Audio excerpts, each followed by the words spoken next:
Hi, this is Louise Jameson, and I play Leela in Doctor Who. You're listening to Mark Who 42.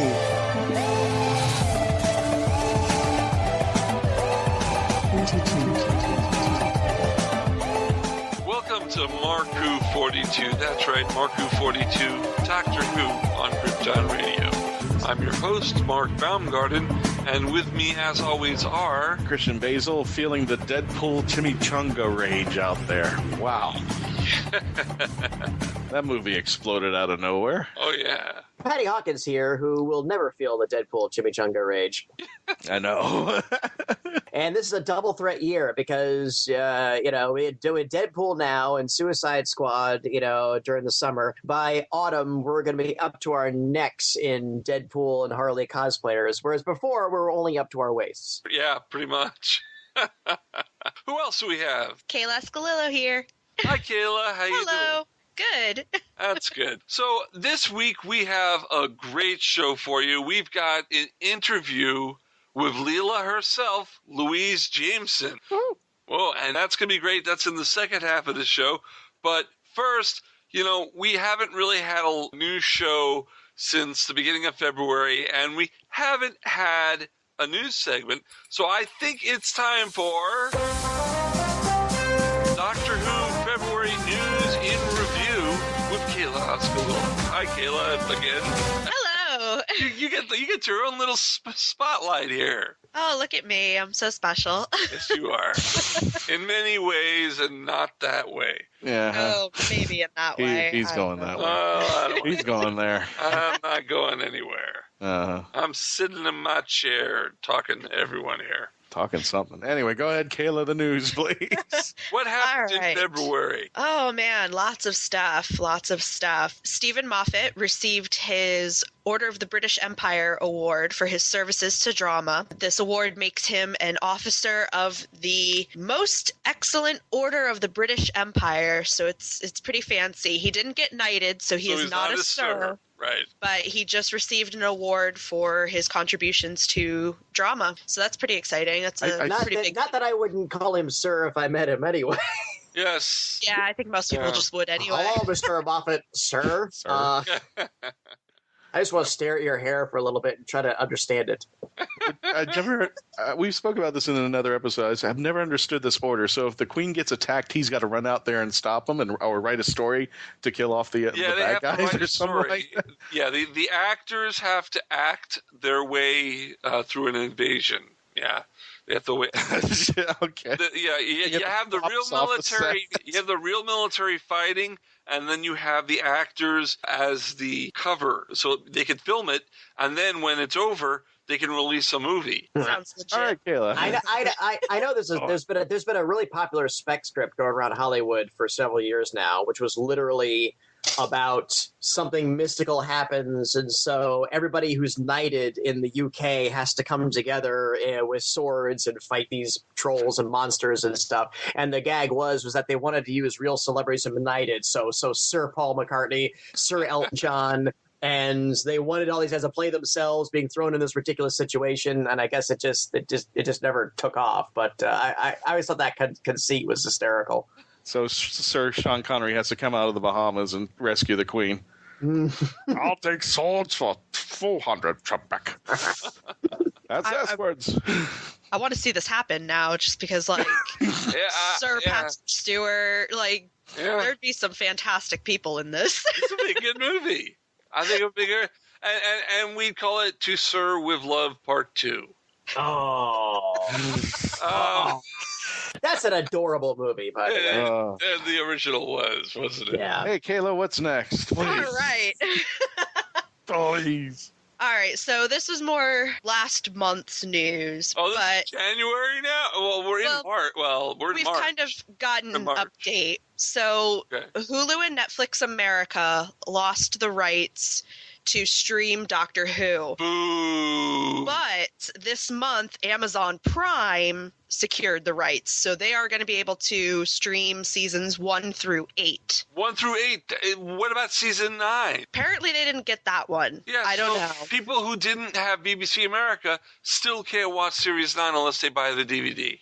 Pretty much. And the Blu-ray doesn't come out till April. Oh, wow. For the entire season. So I'm sorry, but they've made a mistake here.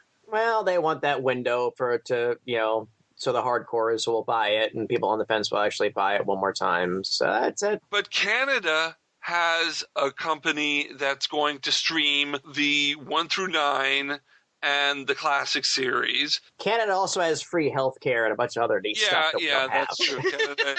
But, there's certain things coming up probably this November that may make me move up to Canada. I'm just saying. Nothing is free, dude. Nothing is. The show maybe, but nothing else. Okay, all right. I threw it out, and Christian has retorted, and that's all the politics we need right now. But you know what? Netflix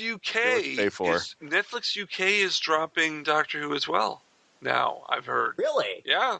I haven't heard anything about that, but that would be really interesting if they did. They are dropping UK in the middle of the month. Again, the word is that there's various patches and stuff where you can trick your Netflix into thinking that you are an account in a foreign country and get that catalog. But I think Netflix UK is dropping it because of that BBC Shops online digital download that you could buy the episodes. They don't want to give it for free. They want to sell them in England. Just my opinion. Yeah, no, it's I don't know. It's again the curious thing about the Beeb always is that Doctor Who has become such a cash cow for them, and they really don't know what to do with cash cows. No. I mean, if you think about it, they've never really had anything until the past like 7-8 years that Doctor Who has exploded, and they're really like, wow, what can we do with this? And so it seems like they take one step in one direction, and then they realize, oh no, wait, let's go back 2 steps because we think we may be able to make more money with this, and it's not unique either. And the curious thing about all streaming services right now is that everybody for a couple of years, we're all happy with Netflix, and now everybody is like, well, if we pull our properties away and form our own streaming service, and this was an inevitable sort of chip away. I'm convinced in a couple of years, everybody will look at the first couple of years of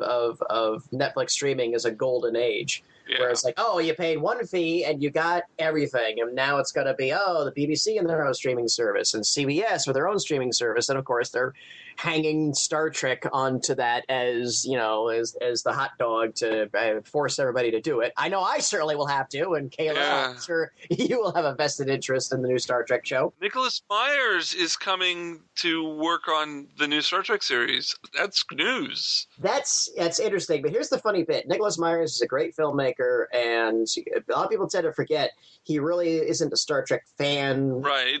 Per se. Just made the best movie, though. But yeah, but to his credit, though, he got the characters. He's free in his biography. He said he walked into it with a laissez-faire attitude, and by the end, he understood. He got the characters and he understood it. He doesn't understand Star Trek canon, but he understood the original cast of the characters. Now, how that translates into a new series is still up in the air. But I'm guardedly optimistic. Okay. But anyway, we're a Doctor Who show. Well, we go beyond the universe. I know. Well, Kayla, what's your take on it? I'm not as excited right now about it. I don't know. Really? I'm kind of on the fence right now. And I don't like that they're like, hey, you got to pay. But Star Trek, like, no, that's not cool, man. Just really. I know. I see your point, because really, it just seems like now they want to revisit Star Trek to promote their streaming services. It wasn't like, let's start our own streaming service. Okay, that's good. Like, oh, let's do a Star Trek show. That's fine. No. It's like, okay, we're going to do a streaming service, but to get the geeks to hook on, we're going to put a Star Trek series on. Yeah, there is some flim-flam going on with that. And again, something that rubs me wrong, which is always the expectation that any geekdom or fandom will just automatically, like a Pavlovian dog, just go nuts. Wait a minute, didn't they do that? Didn't they do that with Voyager? They said, let's start a new network. Hey, let's get the geeks to watch the new network by putting on Voyager. Yeah, but they didn't ask me to pay That's to true. watch Voyager. Yeah. So you just had to figure out where it was on, and some things were weird. Like some networks would carry DS9 and some would only carry Voyager. It was odd. And even in fandom at the time, I thought it was really divided. I know some guys were talking nonstop about Voyager. I was like, oh, what about Deep Space Nine last night? I was like, oh, I don't watch that. I'm like, Huh? Oh, okay. All right, dude. Whatever. Yeah, That was a unique time. Yeah, it was. I think if they weren't making you pay for it, I would be a little bit more excited. But the fact that, yeah, they're like, hey, they're totally going to pay for it because Star Trek. It's like, no. Mm-mm. And then one of the J.J. Abrams cronies is producing it, which does not.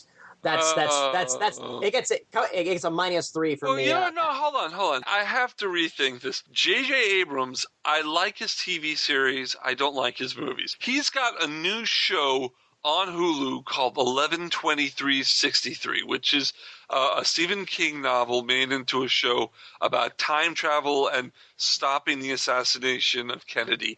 And I got to tell you, I like this show. James Franco's good in it.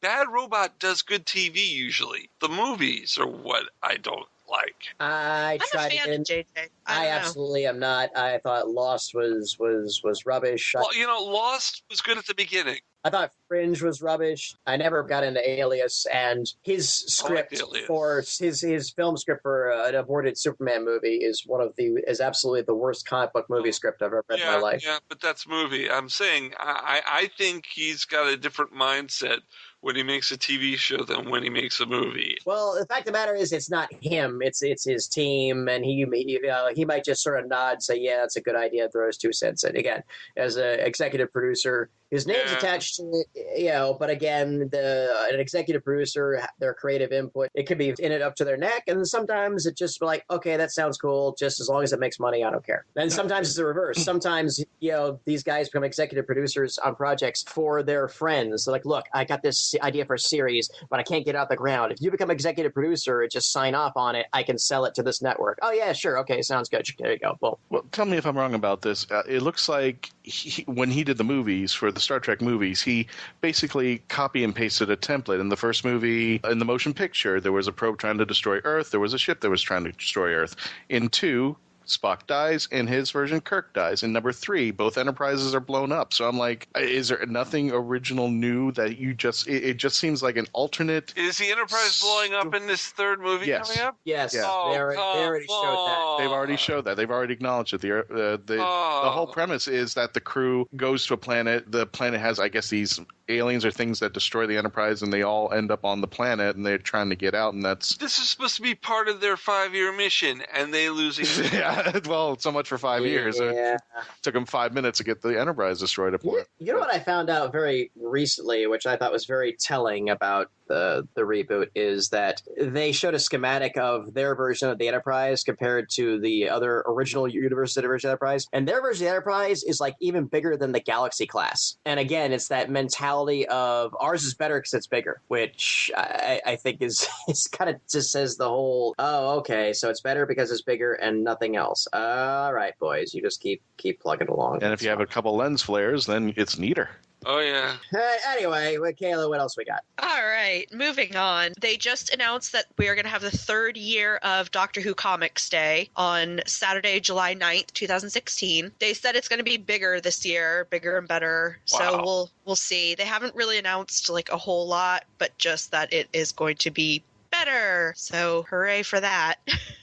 We should get some of the guys that work on the various Doctor Who comics on here. And if any of them listen to our show, please contact us. We would love to have you on. Yes, go to markwho42media@yahoo.com. So Funko and Playmobil are teaming Watch up your language. Yeah, you got to be careful when you say that. Don't say it too fast because we'll get that explicit tag. Yeah, I don't want that. Oh, great. I'll go Funko yourself. There you go. No. All right. So Funko and Playmobil are teaming up to make new toys together. They're going to be 6-inch figures. They are more in the style of the Playmobil figures, not the actual Funko Pops that are out. They are going to be available. That's a great name, Funko Pops. I love them. I'm cuckoo addicted. for Cocoa Pops. No, I'm cuckoo for Funko Pops. Jimmy, Funko Pop. Jimmy. Yeah, exactly. Jimmy Pop. Now sugar-free.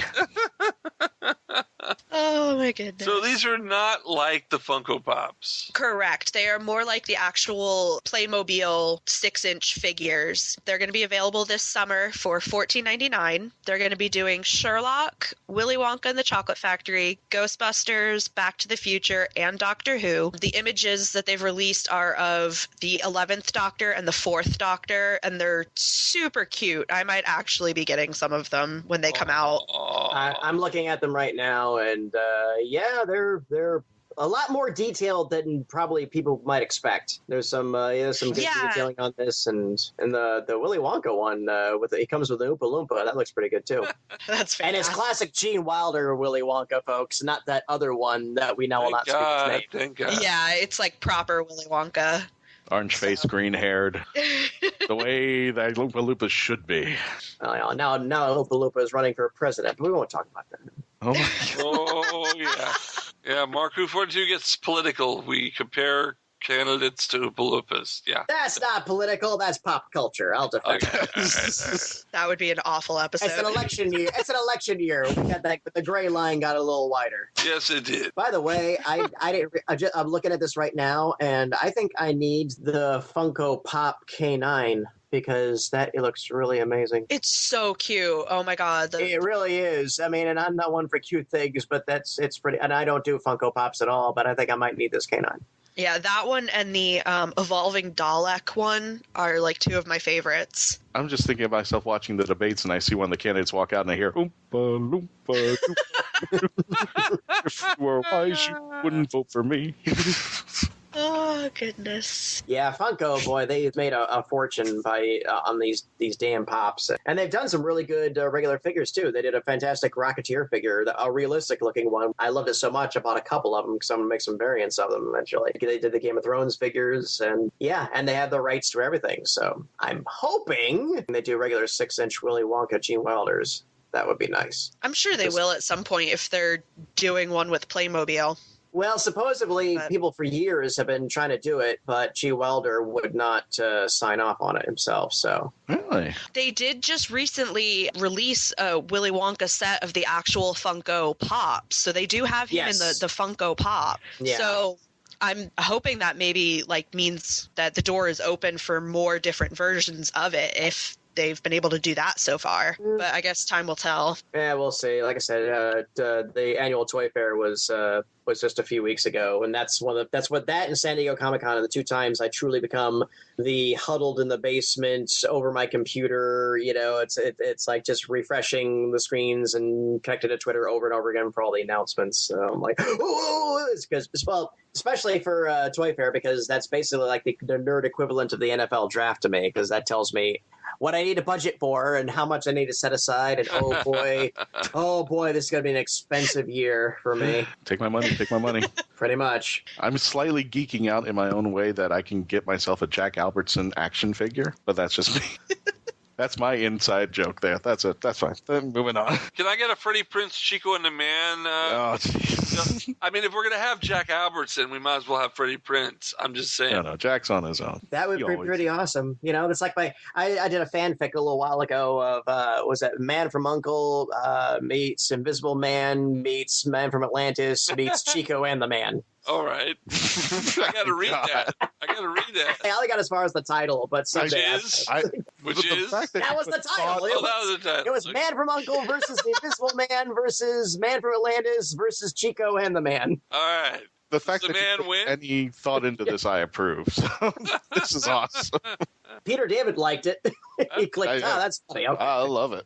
Do we want to do the synopsis for the 10th Doctor I would love to, because that did come out last month. So definitely part of the February news should be what is coming out in May from Big Finish. Again, folks, we're sorry that this is a little old, but, you're getting Leela in a couple minutes. So you're getting Leela. I mean, it's totally worth sitting through this because Leela. I want that action figure, too. Totally. Oh, goodness.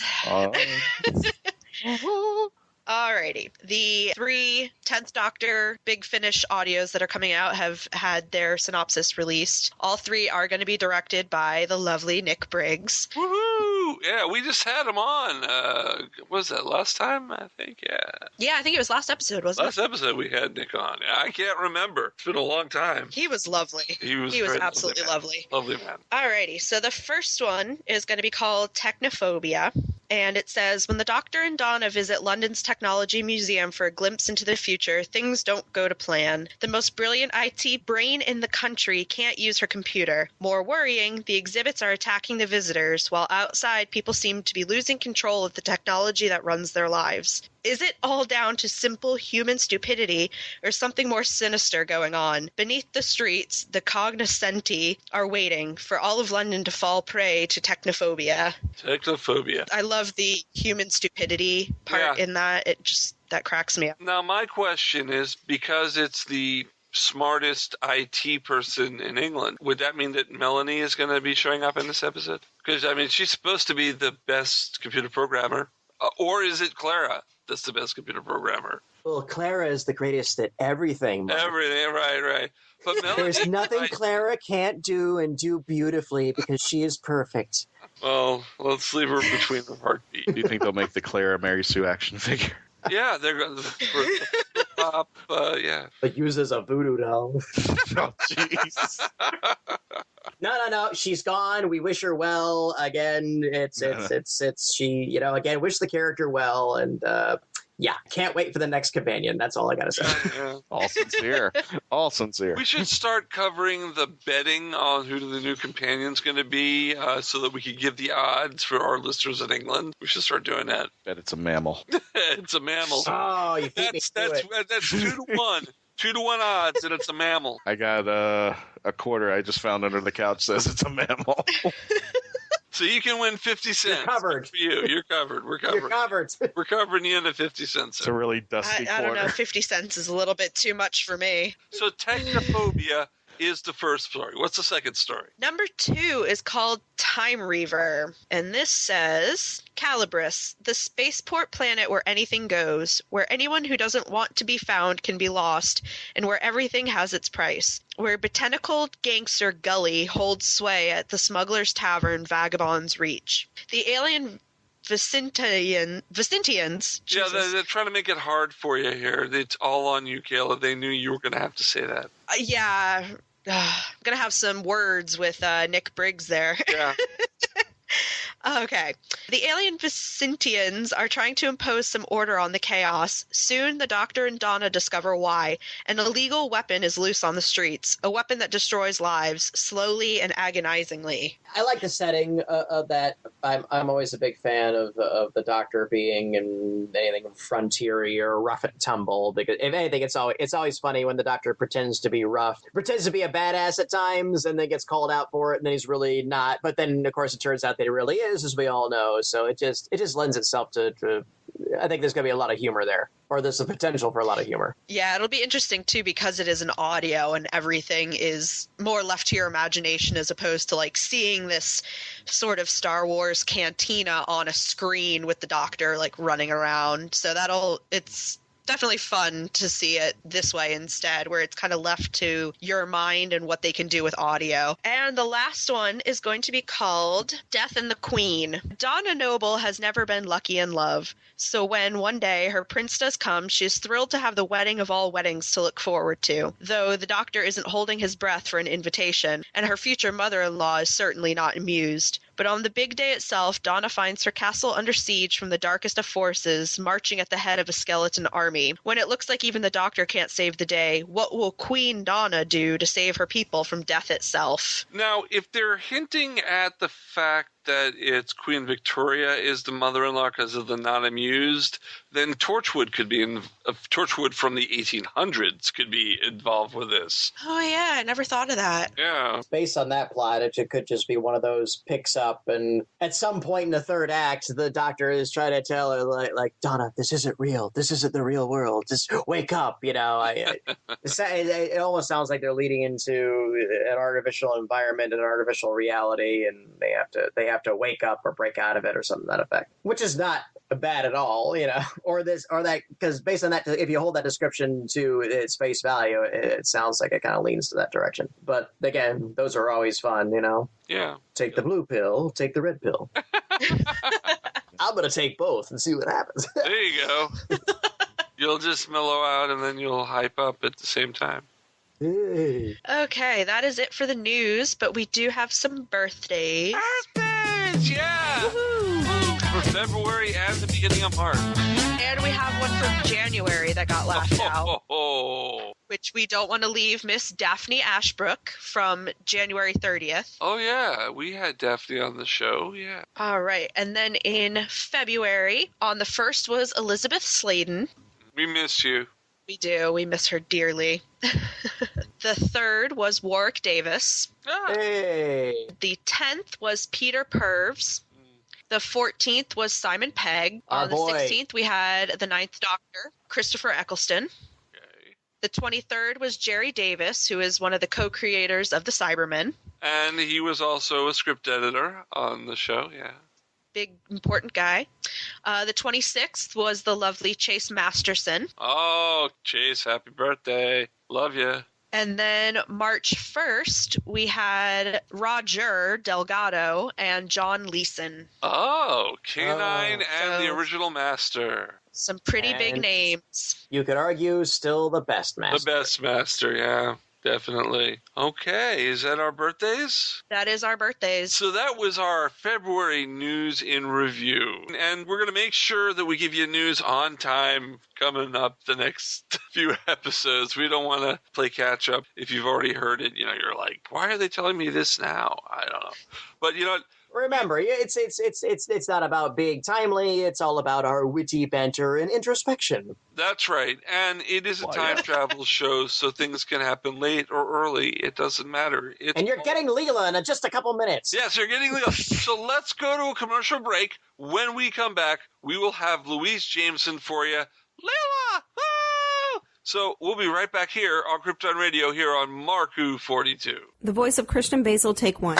Hi, I'm Christian-basel, and I would like to provide my voice for all your voiceover needs, such as... Okay, like an announcer. Like a what? Like an announcer. For all your voiceover needs, such as animation, radio, announcements, introductions... Now an old man. I can even record voicemail for all the Meshuggahs that call you. A pirate. Arr, and it won't cost you a lot of treasure for me services. Arr. Creepy movie voice. Just call 407-761-2679. 407-761-2679. Or email voiceofchristianbasel@yahoo.com. Well, how was that? That's a wrap. Well, I am shocked and dismayed. Well, now you can't be both. You be shocked, I'll be dismayed. Coming in 2016, Steve Megatron and myself, TF2 and Mike, bring you a brand new TV review show. Welcome to Podcaster Meets World. That's right. We're launching a Boy and Girl Meets World review podcast here on the GCRN. It'll take us 70 episodes of the podcast to review all 158 episodes of Boy Meets World. After that, we will tackle Girl Meets World. You can find Podcaster Meets World on geekcastradio.com and iTunes starting late summer, early fall 2016. So come on and walk through the world with us. I love the thing they call.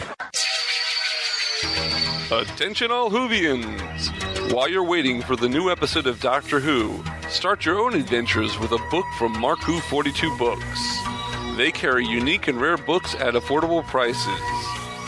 Visit amazon.com/shops/Marku42. That's amazon.com/shops/Marku42. Marku 42 Books. Set your imagination free into the Whoniverse.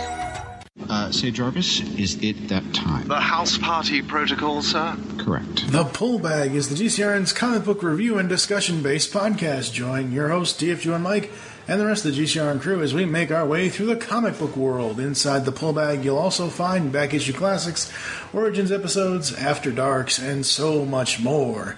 You can find the Pull Bag every Wednesday in iTunes, on Stitcher Smart Radio, Blog Talk Radio, and of course, geekcastradio.com. Make your great escape into comics and jump into the Pull Bag today.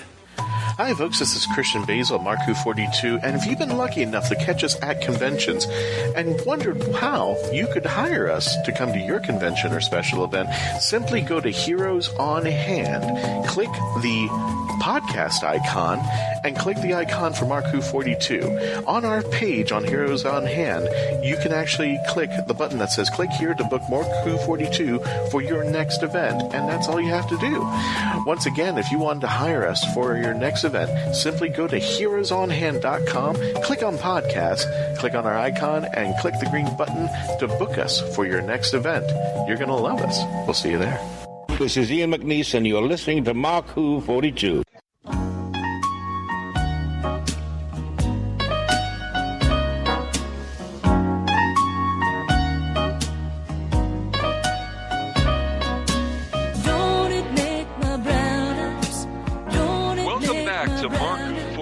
That's right, Mark Who 42, Doctor Who on Krypton Radio. I'm your host, Mark Baumgarten. With me is Christian-basel, Patty-hawkins, and our very, very special guest. You might know her as Leela from Doctor Who. It's Louise Jameson. Hello, lovely to be here. Hi, thank you for coming on our show.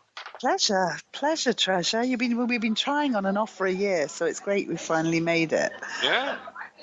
Okay, I'm going to let Christian start with the questions. Go for it. Why me? Because you never get to start. No, it's not fair. First of all, I've had a crush on this woman since 1980-something.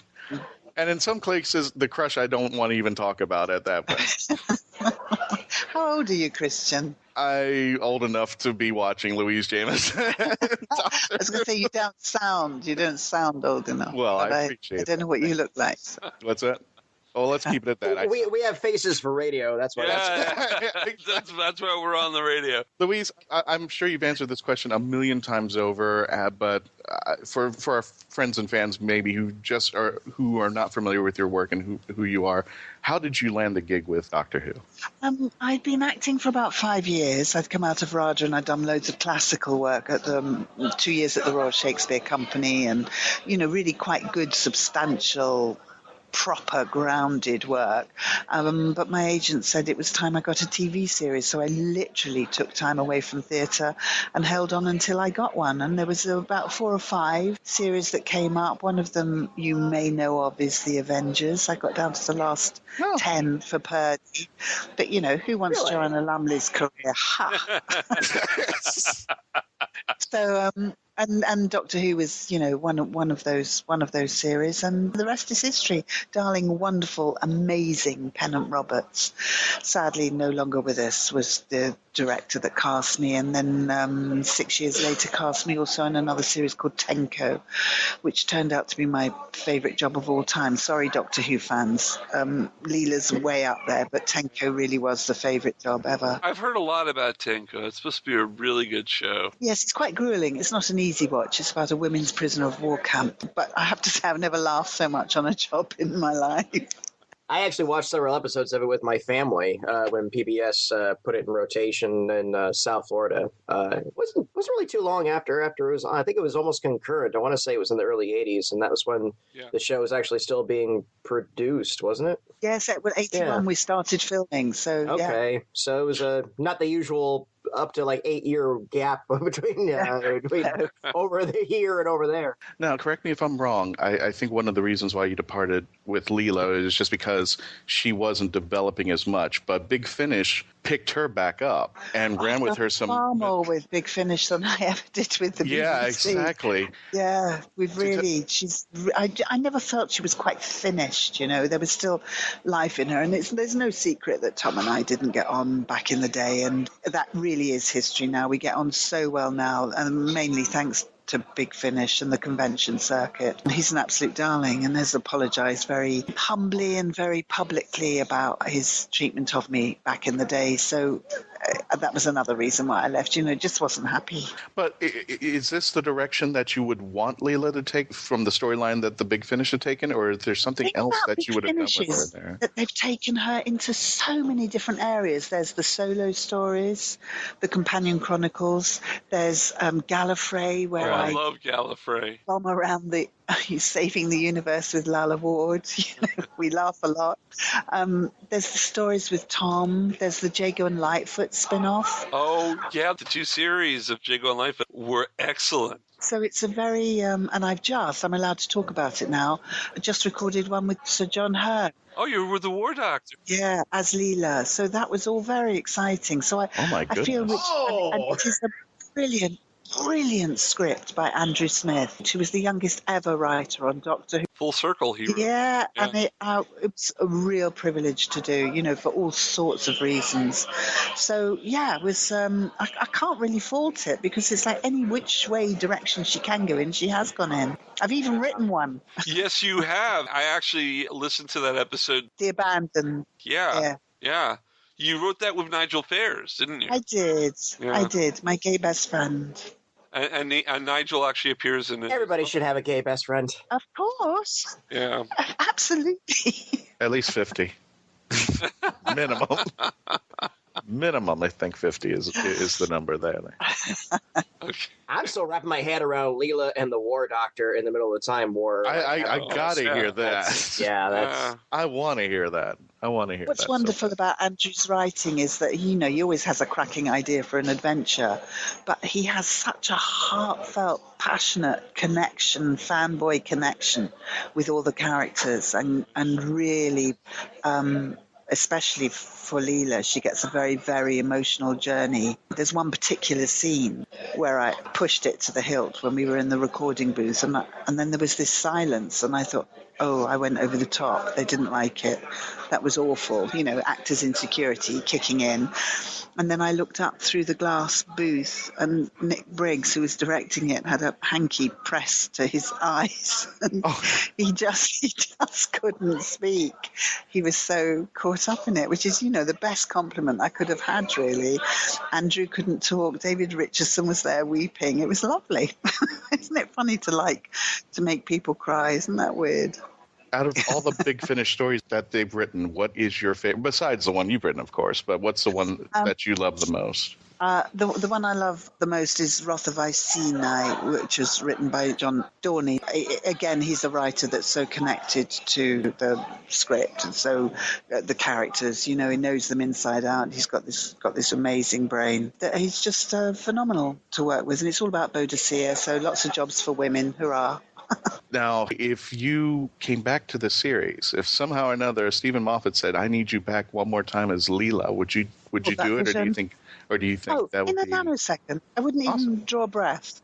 Yeah, I'd love to come back as Leela now. I'm soon to be 65. Let me be a 65-year-old woman, with all the wisdom that life experience has taught me, and what will, I hope, have taught Leela, and let her come back as some sort of wise guru figure, but with all the feistiness of her youth still in her. This is what should happen. She should get immortality and join the Sisterhood of Khan, and she'll basically...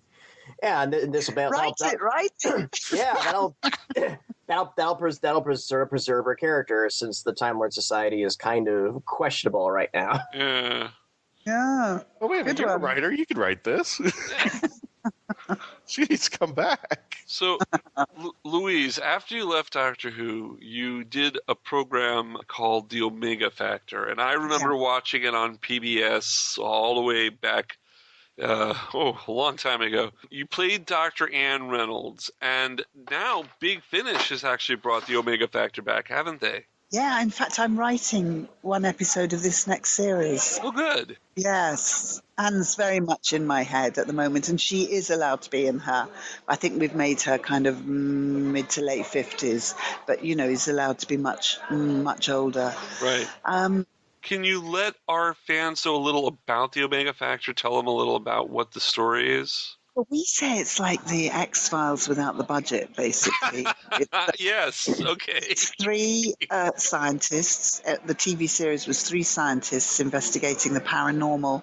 One of us was a Russian spy, because everybody was back in the day a Russian spy. Looks like that's about to come full circle, doesn't it? The Russians are the bad guys again. Again, yeah. And no offense to anyone in Russia. Because we have No offense. We have a lot of fans. We have a lot of But listeners. just with the news last week, of the bombings in Syria, I don't know how much of that reaches over there. It's all over the news here today. Anyway, unless Trump did it over here, then we just don't know anything. Oh, I know. What is that about?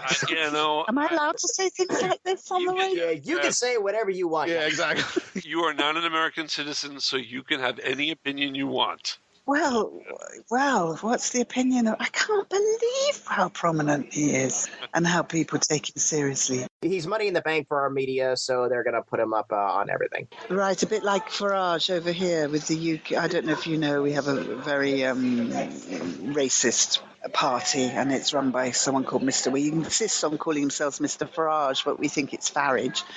But yes, he's a bit of a comic as far as the media are concerned, and he gets incredible coverage as a result. Yeah, and that's basically what's happening here. Anyway, back to a mega factor. Mega factor. A mega factor. They're scientists investigating the paranormal. One of us is a Russian spy, and you don't know which one until the last episode. And there's this very powerful group called Omega or Omega. We never did quite decide how to say it.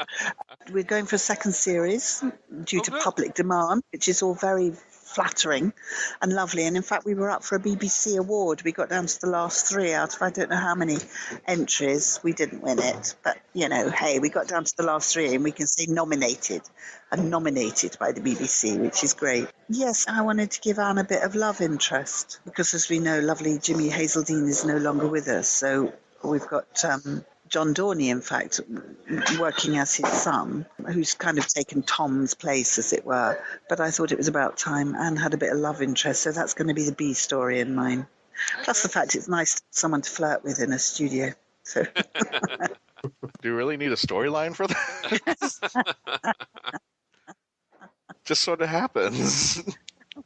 So you're having a good time at Big Finish, is what you're saying. Oh, they're absolutely fantastic to me, because this writing's a bit of a new career, and who'd have thought you could start a new career in your 60s? David Richardson's been a fantastic mentor, and Matt Fitton has been the story editor, and an extremely gentle and encouraging one. I've loved working with them. Well, working in audio just is such a unique thing, because it's like there's a lot you can do because it's strictly audio, but then there's a lot of stuff you constrain too. Well, you can't have just like on the sign on the door says like do not enter here. It's like, well, you can't convey that audio wise. So it's the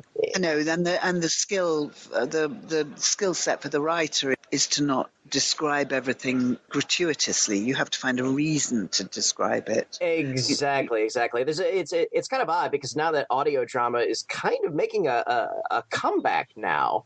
It's an interesting skill set. Well, I'm now catching you on another series that's my favorite, who has another Doctor Who alumni, Martin Clunes, Doc Martin.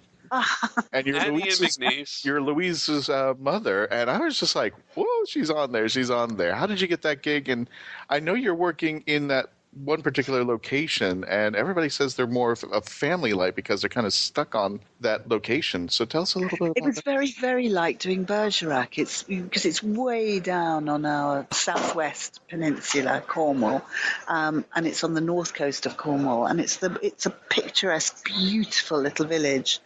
And they just said, here's a cottage for the summer. Would you like to come and be a drunken mother-in-law? I went, well, who could ask for more, really? The older I get, the more I like these remote locations. I really adore them. And so when I was doing Bergerac, it was very similar. We were on this tiny little island, which has been described as 80,000 alcoholics clinging to a rock in the middle of the channel.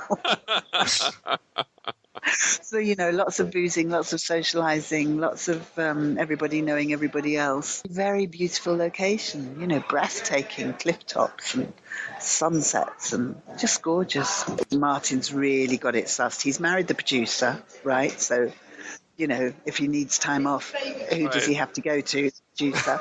They only do it every other year. Oh, it's every other year? Okay. They're an independent company, so that they don't have to answer to anybody. Not even their scripts have to be run by anybody. That's good. Up until very recently, they had the fantastic Ben Bolt directing, who's Robert Bolt's son, who's just adorable and easygoing and tactful, and he's also a bit of a writer, so any rewrites needed doing, he would just do them on the spot, and never seems to upset anybody when he does it, which is a skill in itself. So he's real harmonious, lovely, lovely atmosphere. It's great. No, I have to add this here. You were on, Doctor Who, which is my favorite TV show, but you were also on one of my other favorite TV shows, and you were on for about 2-3 years, longer than any other guest that we've had who's been on this show that I've talked to about it. You were rosa-di-marco on EastEnders. I love EastEnders. I've been watching since 1985. I've gone through it all. I love it. I've got a Leslie Grantham story. Do you want to hear my Leslie Grantham? Yes, I do want to hear this story. I think I know where you're going with it. I'd love to hear it again. Okay, so I'm working at the Bristol Old Vic, and I'm sharing digs with a social worker, probation officer.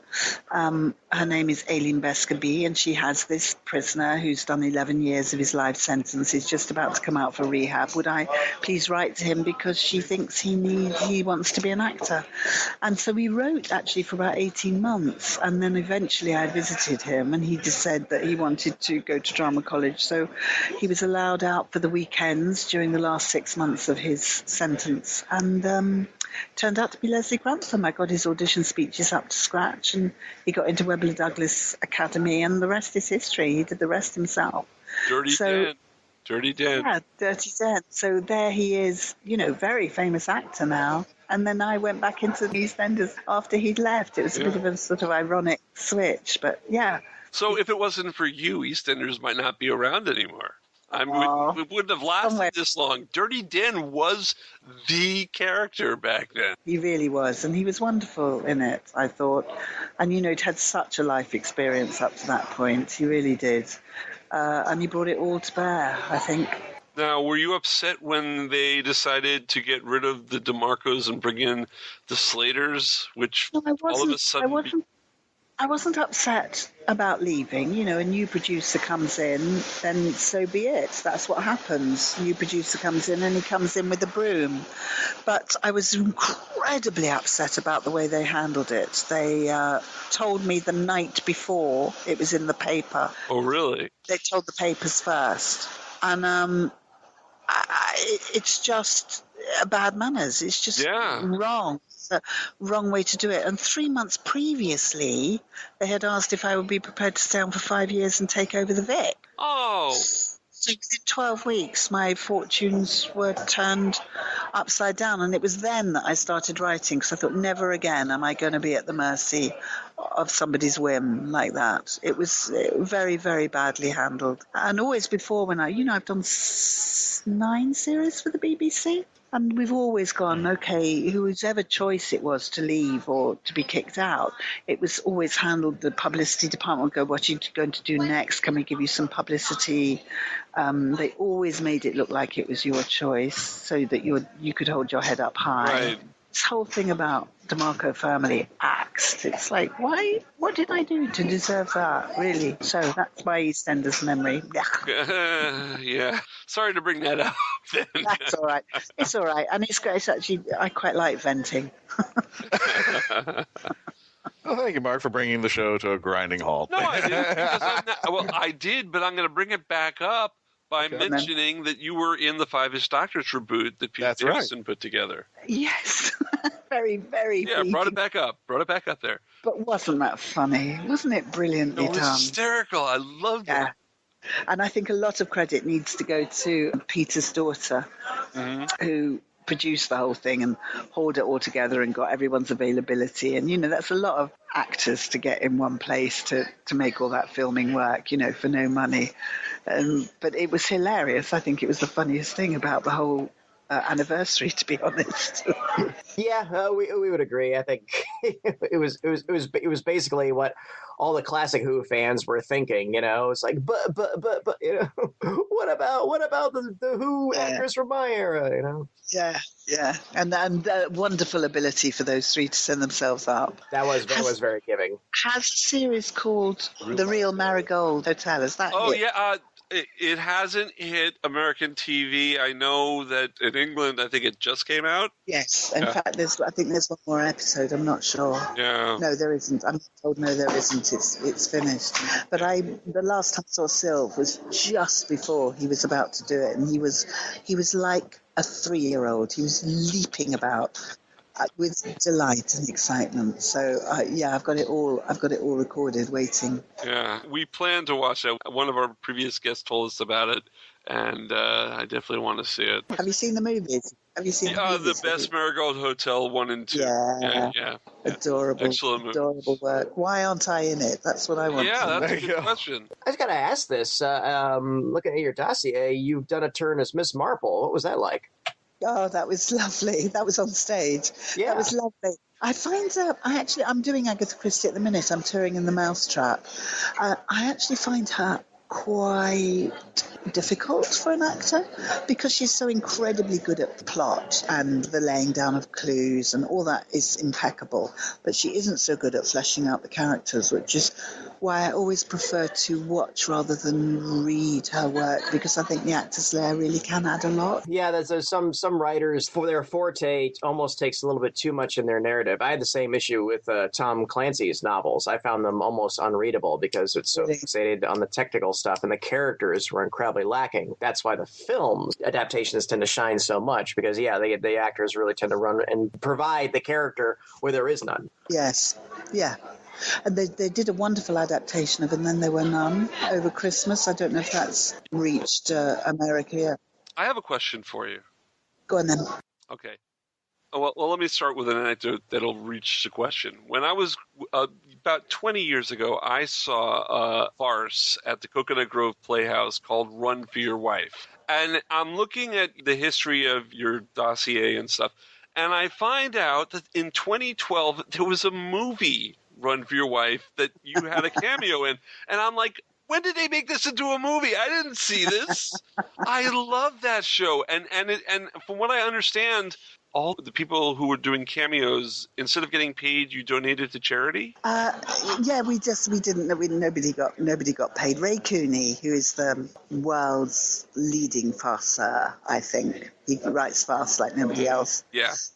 Just went through his address book and said, who would like to be in this? And not one person said no. Not one person. And it starts with an opening shot of Judi Dench as a bag lady. Oh. I'm in the background doing an aerobics class at one point, with Lisa Goddard, very sweaty and deeply unattractive. I want to see this now. But it's not. I have to say, it's not the best movie in the world. And it had its premiere in Leicester Square, and then it went straight to DVD. It didn't go anywhere. Well, it didn't come here. It didn't. But it's going to be. It's on DVD. I'm sure you can get it on eBay or something. Yeah. But it really is Spot the Extra. Cliff Richard has a little scene as a busker with Barry Cryer going around gathering money for him. It's got, an amazing list of actors, all of whom just simply adore Ray and would do anything for him, basically. You mentioned Judi Dench. Jeffrey Palmer was in it, too. Yeah, he's in it. Bill Pertwee. Yes, it's absolutely crammed. Yeah. Well, speaking of something that went straight to VHS, I actually caught you on a video that just happened to be randomly in one of my video stores, and it starred Caroline John in a little show called Probe. Oh, yes. Yes. Can you tell us a little bit about that? That's not there. Bill Baggs was the producer of that. He's since become a monk. I'm not quite sure what's he has a lot of penance to do for what he did. We work for kind of tapas. Doesn't she smoke a pipe in that? Do I remember right? That was what threw me off. She did smoke a pipe, and I had to sit there and go, why is she smoking a pipe? She never did that. It's basically because she was a chain smoker. It's got her in the end, God rest her soul. And I think she just wanted to find a way of getting nicotine onto the set. Basically, she was a real smoking addict. So that time of unit really did something to her. So yeah, they were quite good scripts. I thought I got in because Colin Baker got me, and somebody dropped out at 24 hours notice, and Colin said Louise can learn lines very quickly. And then I stepped into someone else's shoes at very short notice, and Bill Banks used me quite a bit after that. Just to let our audience know who Probe was, it starred Caroline John as her respective character from Doctor Who, Liz Shaw, and Louise Jameson. I guess you guys are kind of like buddy cops or something like that. That's the best way I could put it. Yeah. I don't remember too much of the details, to be honest, but you go ahead and explain. Well, it does have, I think, 4 of the Doctors. I think it has Sylvester McCoy, Colin Baker kind of starred in it, John Pertwee. It's almost like the Air Zone solution. They took a photocopy of how every direction of every character was going, and they kind of put it into this episode and made Caroline John the head of it. And that's what threw me off. If you know anything about the Third Doctor and his companion, Liz Shaw, she all of a sudden smokes a pipe. I'm like, what was that? I think she was trying to emulate being a bloke. There you go. That was the thinking behind it. That's probably it. Louise? Yes? We're at the point of the show where we allow, and yes, I did say allow. Why allow? I like that change word. That terminology. We give you the opportunity to plug away. You can tell us what's coming up in the career of Louise Jameson. Well, currently on tour, that's till August, playing a really grumpy old bag called Mrs. Boyle. That's all around Britain. Then I take 2 weeks off and go to France for a holiday. Then I'm coming back to do Fringe Theatre, which is like your off-Broadway. Mm-hmm. We have Fringe here in the U.S. Yeah. So I'm playing a Welsh homophobic ghost. Oh, that's an interesting combination. Yeah, they called Diva Drag. Very flamboyant, very outgoing, very violent, very passionate. Lovely, lovely character. That's just a short play. That's just a 40-minute play. That's for 3 weeks. Then something really exciting with Big Finish, which I'm not allowed to talk about yet. But you will be the first to know. Well, thank you. And and then probably Panto after that. I played Good Fairy this year. I'll probably be Wicked Queen next. I think that's my next 12 months mapped out. And I just talked with someone today about possibly taking 3 months out and just going from gig to gig around America. Oh, that would be to great. all the conventions, seeing if you can line that up for me. So maybe not this February, but 12 months time. Maybe I'll be doing 12 weeks around America, which I'd love to do. When are you coming to Florida? That's what Patty, Mark, and I want. Okay, well, if there's a convention going, I might get on the circuit with it. Oh, don't tempt. There's always something going on, and Christian and I can volunteer to show you around Disney. Lovely. Thank you. I'm not very good on rides. I can do the teacup. There we go. Teacup. We'll go teacupping until we can't teacup anymore. Louise, I want to thank you so much for coming on to Mark Who 42. We really appreciate you. Well, thank you for asking me, and thank you for pursuing it. I know we've had to postpone a couple of times, so I'm very grateful you persevered. No, this was a pleasure, and for myself personally, whenever my foot is held to the fire at when we do appearances and panels and stuff, and they're like, okay, what is your absolute all-time favorite period of Doctor Who? And I'll always say the Tom Baker Leela season. I think. Good old Philip Hinchcliffe, eh?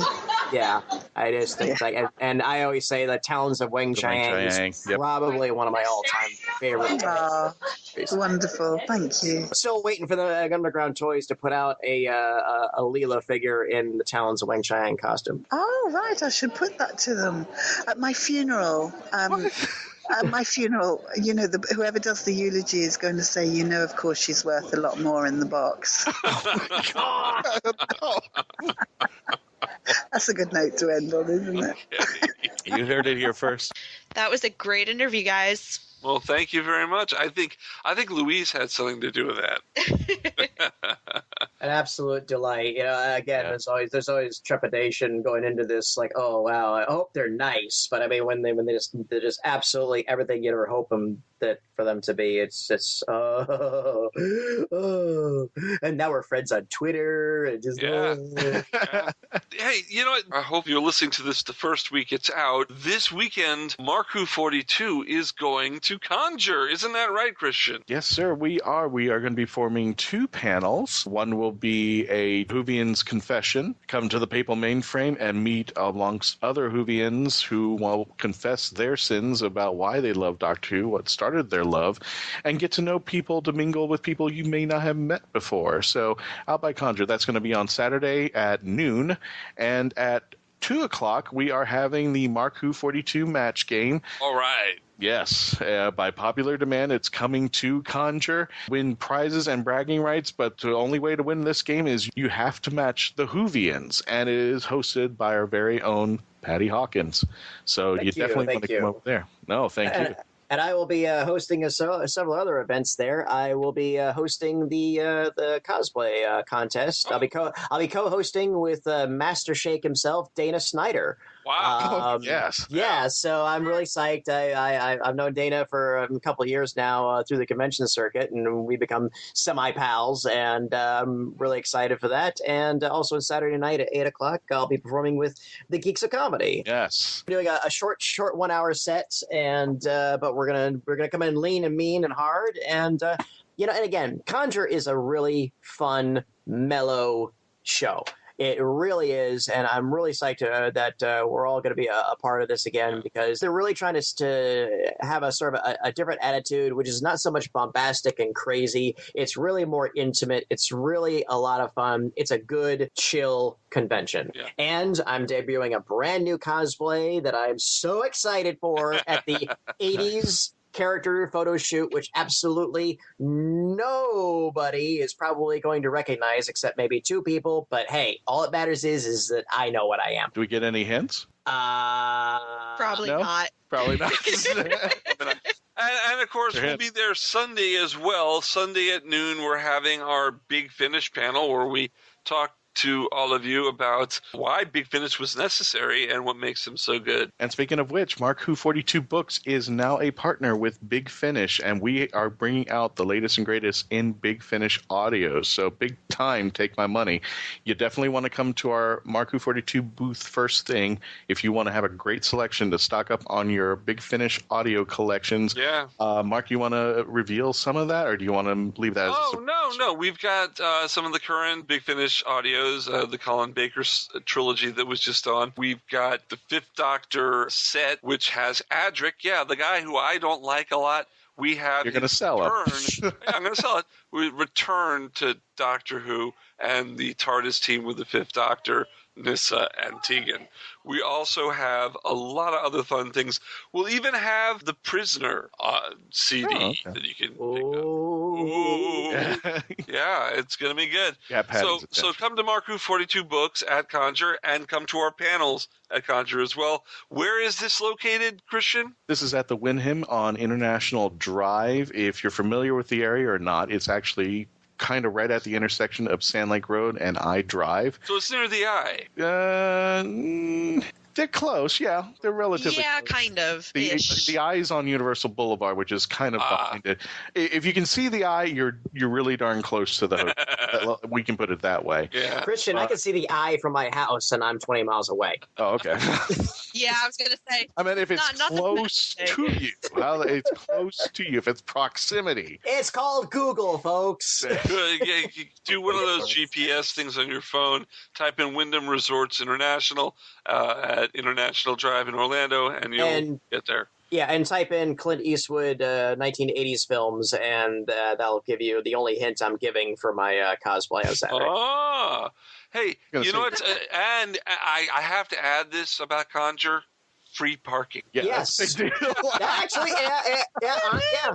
That is very true. You're just paying your admission, whether it's a one day or the weekend, and that's it. None of those ungainly surprises, which will cost you anywhere from $5 to as much as $20 a day last year for another convention. I don't like paying for parking when I go to conventions. It's kind of dumb. And if you haven't gotten your tickets yet, I have no idea why not. It's getting really darn close. But if you need to get your tickets, Conjure, spelled CONJURE, Florida, as one word, .com, and you can purchase your tickets online. You can purchase them at the door, but from what I understand, they're going fast. And of course, you definitely want to come to the Mark Who 42 Books booth as quickly as possible because the supplies are limited on Big Finish audio, and they're expected to go fast. Once we made the announcement, a lot of people were interested in what we got, so we're expecting them to sell out. So get there as soon as you can. Help yourself, get your stock up. You know, I got the Doctor Who coloring book as well. Ooh. Those adult coloring books are becoming a thing, aren't they? They are. They're good for stress. They're really becoming a thing. I saw several people on my flight to Dallas this week that were kind of like doodling with them, and they seem to be enjoying the heck out of it. So, hey, why not? That's what I say. Yeah. There you go. So, super excited, though, for this coming weekend because it's my first convention actually with Mark Who properly. Yeah. All four of us will be there. All four of us will be there. I'm super excited. Yeah. And please do keep an eye on scheduling because even though we do have our 3 panels, which include the Mark Who 42 game, our individual panels, and you definitely want to watch out for what Patty's doing, we are going to be slightly scattered amongst other panels as well. I believe hours are subject to change without notice. Activities are subject to change. So when you get there, you can come to our booth and talk about it or keep an eye on the schedule to make sure that we're going to be participating in. Yeah, I assume if you're listening to us that you're going to want to come on by and say hi. Yeah. If you live in the Orlando area, yeah. Yeah, well, if you're planning on going anyway. If you're listening to us in England, I give you a pass. You don't have to. If you're listening to Slovakia, enjoy your weekend. We will post pictures. Yeah, we'll post pictures. We'll definitely post pictures. That's the end of our show, folks. Don't forget to go to our Facebook page, Mark Who 42. Tweet us at Mark Who 42. Go to our website, markwho42.net, and join the WHOniverse Army. We are all over the net. We can be found on Krypton Radio 4 times a week. We are on iTunes, Geekcast Radio Network, which we just won Best Partner Podcast another time. We are award-winning Mark Who 42. Woo! FloridaGeekscene.com. We are on Stitcher Radio. We are on TuneIn Radio app. We are now on Google Play, which has podcasts. We're on there too. You can find us all over the net. Just Google it. And don't forget, if you are hosting an event or a convention, or if you know somebody who is and you want us to be there, make sure that they visit heroesonhand.com/MarkWho42 and fill out all the information. You'll get to our agent, Chris Harrelson from The Walking Dead, who'll be happy to assist you on setting up times and dates to where we are available to come out. All right. Like I said, that's our show. Any final words from the Peanut Gallery? Conjure is fun. Come on down and make a smile. Oh, we expressed that already. We expressed that, but that's a good sentiment. It's a fun affair. It's not I drive. There's lots of other tourists. Lots of other things. See, that's all the information they need right there. Yeah. Right. It's fun to look at. So long, everyone. Louise Jameson's delightful. It's just she was delightful.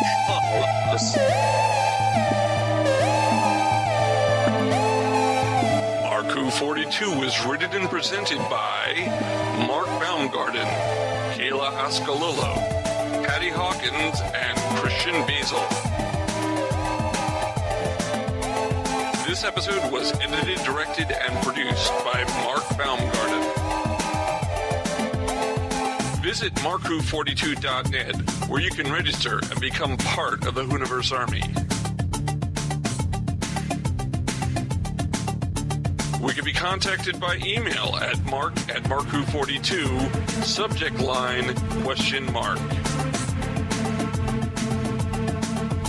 If you'd like a chance to be a guest on our radio show, send an email to our media relations director, Christian Basel, at markwho42media@yahoo.com. You can have Mark Who 42 entertain at your next event or convention. Go to heroesonhand.com/markwho42.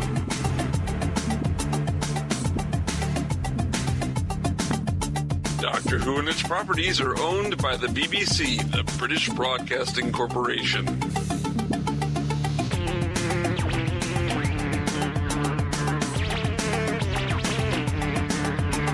This show is owned and copyrighted by Mark Baumgarten 2016.